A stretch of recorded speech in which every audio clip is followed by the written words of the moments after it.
नमस्कार दोस्तों, स्वागत है आपका एक बार फिर से हमारे इस चैनल समग्र ज्ञान पर। दोस्तों, अगर आप अपने जीवन में कुछ नया सीखने की चाह रखते हैं तो चैनल को सब्सक्राइब जरूर कर ले। दोस्तों, साल 2023 की सबसे बड़ी गुरु पूर्णिमा, साल की जुलाई में पड़ने वाली गुरु पूर्णिमा को सबसे बड़ी और सबसे खास पूर्णिमा माना जा रहा है। इस दिन आप जिसे भी अपना गुरु मानते हैं उनकी सेवा, पूजा या उनके दर्शन जरूर करें, क्योंकि गुरु ईश्वर से बड़ा होता है, माता पिता से भी बड़ा होता है। गुरु भगवान का साक्षात रूप होता है। गुरु नहीं तो संसार भी एक अपाहिज ही होगा। गुरु की भूमिका सोना, चांदी, हीरे, मोती से भी है, इसीलिए गुरु को अपने जीवन में जरूर जोड़े। 3 जुलाई को पड़ने वाली गुरु पूर्णिमा पर कई दुर्लभ संयोग बन रहे हैं। ऐसे में इन 2 जगहों पर चुपचाप 2 दीपक जलाकर छोड़ दे। इससे मृत्युदंड, पितृदोष, महाकाल सर्प दोष, नजर दोष, शनि दोष, राहु दोष सब कुछ होगा खत्म। किस्मत पर लग जाएंगे 4 चांद, महालक्ष्मी दौड़ी दौड़ी चली आएंगी, कंगाल भी होंगे धनी दोष। तो आज हम आपको बताएंगे दीपक जलाने के इतने ज्यादा फायदे आपको अपने जीवन में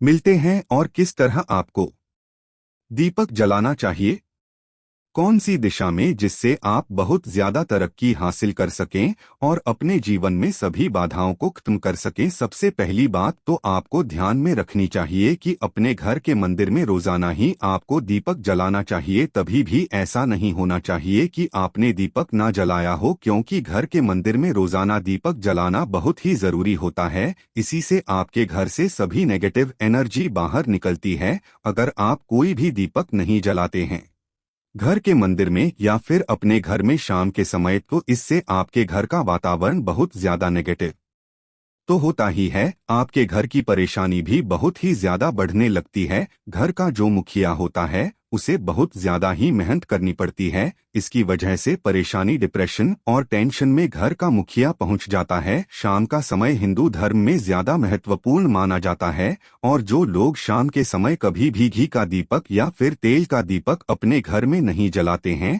तो उनके घर में हमेशा ही मुसीबत बनी रहती है। यानी कि एक मुसीबत से निकलते हैं तो दूसरी मुसीबत में उससे पहले ही फंस जाते हैं और हमेशा ही धन की समस्याएं, परेशानियां बढ़ती रहती हैं। उनके जो बच्चे होते हैं वो भी उनके खिलाफ होने लगते हैं, उनका कहना बिल्कुल भी नहीं मानते हैं। इसी तरह घर का पूरा माहौल ही दुखपूर्ण होने लगता है। काफी लोग इन चीजों को मानते भी हैं, परंतु जानते हुए भी उपाय नहीं कर पाते हैं और भूल जाते हैं। उन्हें इन चीजों से होने वाले नुकसान के बारे में पता नहीं होता है। इसीलिए रोजाना आपको एक घी का दीपक या फिर तेल का दीपक जलाना बहुत ही जरूरी होता है। अगर आप नहीं जला सकते हैं तो कोई और व्यक्ति भी आपके घर में दीपक जला सकता है, परंतु रोजाना दीपक जलाना बहुत ही होता है। इसी से आपकी सभी नेगेटिव एनर्जी आपके घर से हमेशा बाहर रहती है। दोस्त, और शाम का समय ऐसा होता है जिस समय नकारात्मक ऊर्जाएं बहुत ही ज्यादा प्रबल होती है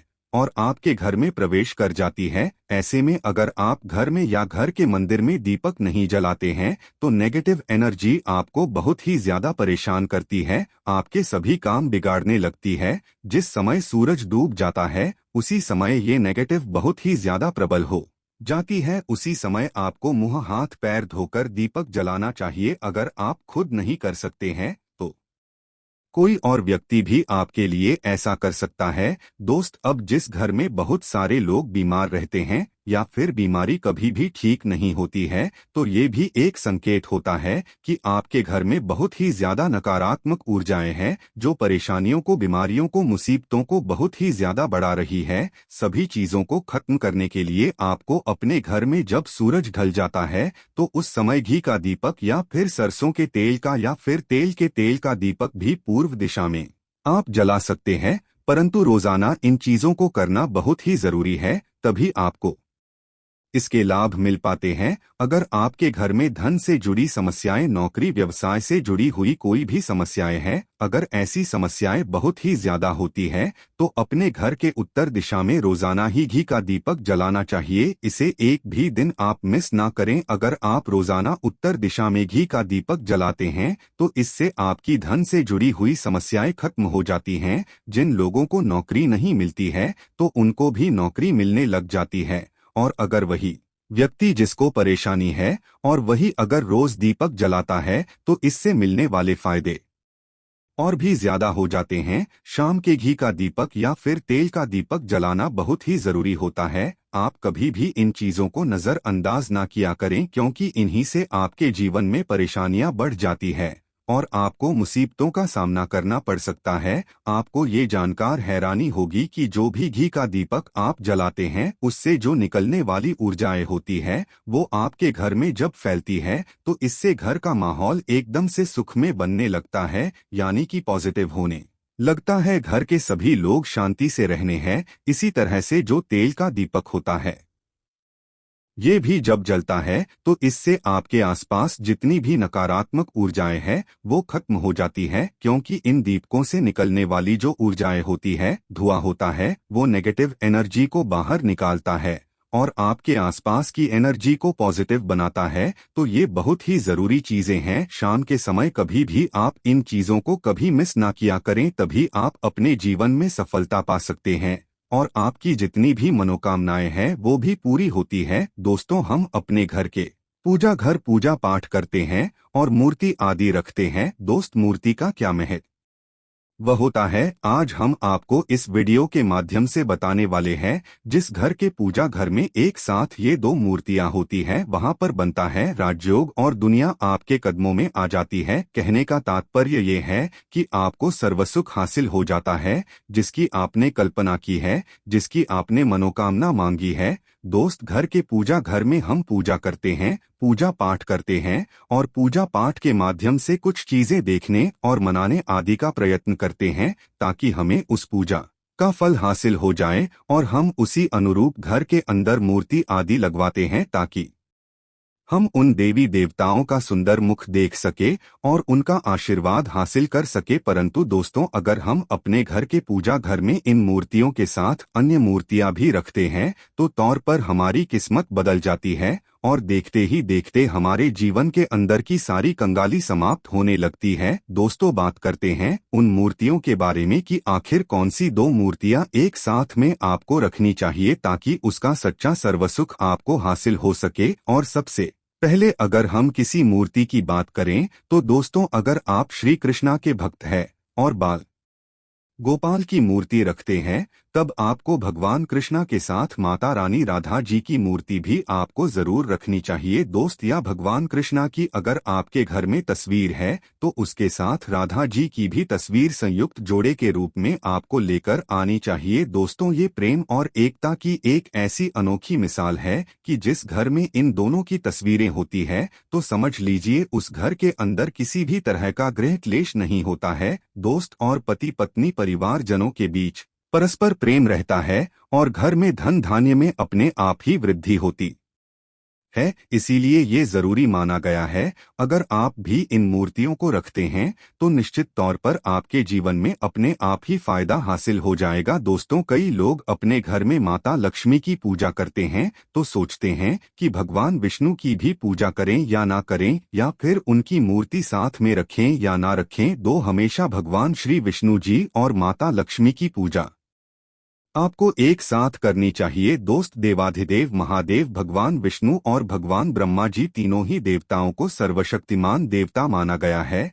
और त्रिदेवों में भगवान विष्णु जी को पूजा जाता है। तो अगर आप अपने घर के पूजा घर में लक्ष्मी नारायण जी की संयुक्त रूप में पूजा करते हैं तो निश्चित तौर पर आपके घर में दिन दुगनी रात चौगुनी वृद्धि देखने मिलती है। दोस्त, तो इसीलिए आप भगवान विष्णु जी के साथ माता लक्ष्मी जी की पूजा करें। अगर माता लक्ष्मी की अकेली तस्वीर है तो आपको उनके बाएं तरफ भगवान श्री गणेश और भगवान श्री कुबेर जी की मूर्तियां तस्वीर अपने घर के मंदिर में जरूर लगानी चाहिए। अगर आप माता लक्ष्मी जी के बाएं तरफ भगवान श्री गणेश जी की मूर्ति लगाते हैं या तस्वीर लगाते हैं तो आपको निश्चित तौर पर लाभ हासिल होता है और देखते ही देखते जीवन के अंदर की कंगाली समाप्त होने लगती है और धन प्राप्ति के लिए आपको लक्ष्मी गणेश जी की संयुक्त रूप से पूजा करनी चाहिए। माना जाता है माता लक्ष्मी धन देती है तो भगवान श्री गणेश रिद्धि सिद्धि का भंडार और वृद्धि का विकास करते हैं। इसी वजह से इनकी पूजा बहुत जरूरी मानी गई है। दोस्त, तो कई लोग पूछते हैं कि अपने घर में हनुमान जी की तस्वीर या मूर्ति रखे या ना रखे, या उनकी पूजा करें या ना करें। दोस्तों, आपको निश्चित तौर पर हनुमान जी की अन्य देवी देवताओं के साथ में भी आप मूर्ति या तस्वीर रख सकते हैं। किसी तरह की कोई दो राय नहीं है कि आपके ऊपर हनुमान जी क्रोधित होंगे या नहीं होंगे। दोस्त, इसके अलावा आप प्रभु श्री रामा की तस्वीर भी अपने घर के पूजा घर में रखते हैं, तो आप हनुमान जी की तस्वीर रखे या ना रखे, हनुमान जी के निमित्त किसी भी तरह की पूजा या पाठ करना हो तो आप प्रभु श्री रामा से कहे। भगवान श्री रामा के प्रिय भक्त हनुमान जी है, और निश्चित तौर पर आपको उतना ही आशीर्वाद हासिल होता है जितना कि आपको हनुमान जी की मूर्ति या तस्वीर का पूजन करने से होता है। या फिर आप क्या करें, श्री राम दरबार की तस्वीर अपने घर में लेकर आए और श्री रामा दरबार की तस्वीर का पूजन करें, या उनकी मूर्ति या उनके किसी तरह की कोई चीज आपके पास है तो आप उनका पूजन करें। इसमें सारे देवी देवताओं को आपको हासिल हो जाता है। हनुमान जी से लेकर माता सीता, भगवान श्री राम और अन्य देवी देवताओं का भी आशीर्वाद आपको हासिल हो जाता है। तो निश्चित तौर पर अपने घर के पूजा घर में एक साथ आप ये तस्वीर रख सकते हैं। आपके जीवन में राजयोग की प्राप्ति हो जाती है। दोस्त, इसी तरह अगर आप अपने घर के पूजा घर में या किसी अन्य स्थान पर अगर कोई तस्वीर रखना चाहते हैं और उसे लगाकर अपने घर में लाभ हासिल करना चाहते हैं, तो अपने घर में या पूजा घर में आपको निश्चित तौर पर त्रिदेवों की तस्वीरें या मूर्ति एक ही स्थान पर लाकर जरूर रखनी चाहिए। ब्रह्मा, विष्णु और महेश, इन तीनों की संयुक्त रूप से इनकी एक साथ तस्वीर अपने घर के मंदिर में या अपने घर में कहीं भी लाकर रख देनी चाहिए। माना जाता है कि इन तीनों देवताओं के एक साथ दर्शन करने मात्र से हमारे बड़े से बड़े विघ्न और बड़े से बड़े कष्ट ऐसे ही समाप्त हो जाते हैं।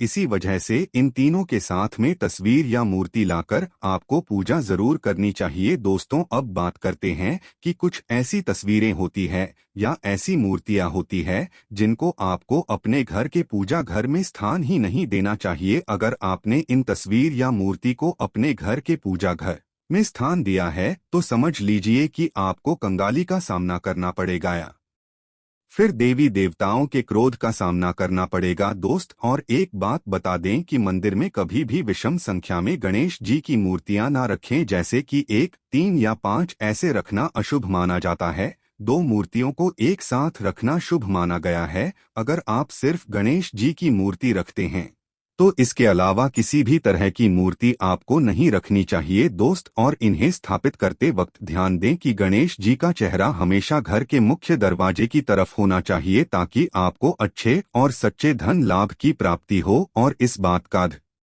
ज्ञान कि घर में अंगूठे से बड़े आकार का शिवलिंग आपको भूलकर भी नहीं रखना चाहिए। हमेशा एक छोटा सा शिवलिंग रखें और इससे ज्यादा शिवलिंग आपको नहीं रखना चाहिए। दोस्त, वैसे तो आपको अपने घर में शिवलिंग रखना ही नहीं चाहिए, उसके बाद भी अगर आप रखते हैं तो अंगूठे के आकार से बड़ा शिवलिंग आपको नहीं रखना चाहिए। आप छोटा शिवलिंग रख दें और ध्यान रखें कि एक से ज्यादा शिवलिंग आपको भूलकर भी नहीं रखने हैं।